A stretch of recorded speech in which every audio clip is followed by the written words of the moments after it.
Hey everybody, welcome to day 3, talking about the question of the day.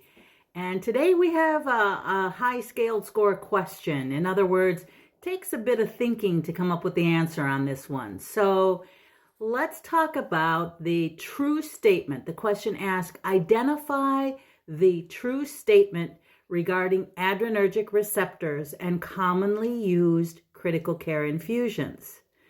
So you're trying to find the true statement. So let's go through each one of these and determine which are the true and which are the false statements. Now, before doing this, I want to give you a few seconds to think about it. I'm going to read them over first. Then I'm going to give you a few seconds to think about it. Then we're going to talk about each one and find the right answer and identify why the others are not true. So your first option, again, we're looking for the true statement regarding adrenergic receptors and commonly used critical care infusions. Your very first answer, dexmedetomidine can cause bradycardia and hypotension due to its alpha-2 antagonistic properties. B, phenylephrine is an alpha-1 agonist producing vasoconstriction. C, dobutamine is a beta-adrenergic receptor antagonist. And lastly, D, high-dose dopamine can result in pronounced vasoconstriction due to its beta-adrenergic properties. I want to give you just a moment to think this over. If you need to, you can just pause this and think about the answer.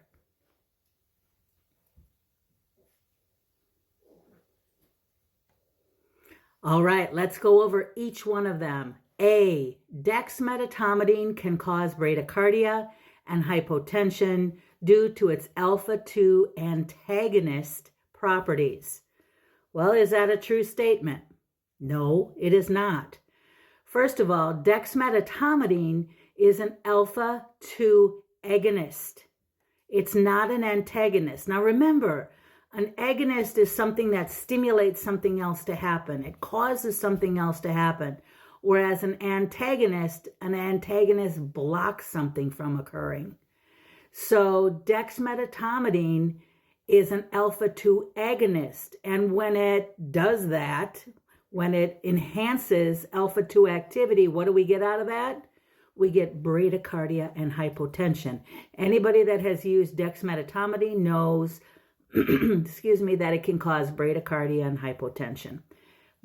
But A is wrong, right? That's not a true statement. Let's go on to B. Phenylephrine is an alpha-1 agonist producing vasoconstriction.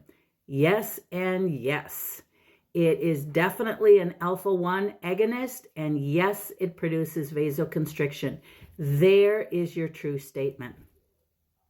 But let's talk about the others and why they're not true.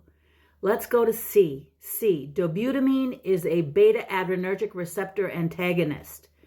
And you know for sure that's not true, right?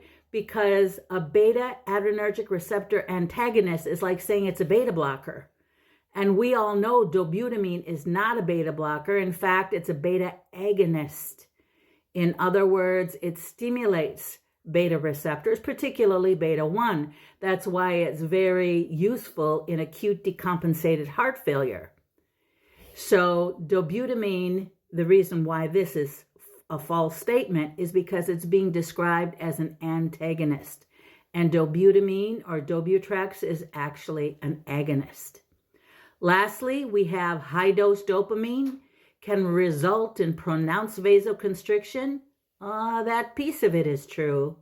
But read the rest of the answer. Due to its beta-adrenergic properties.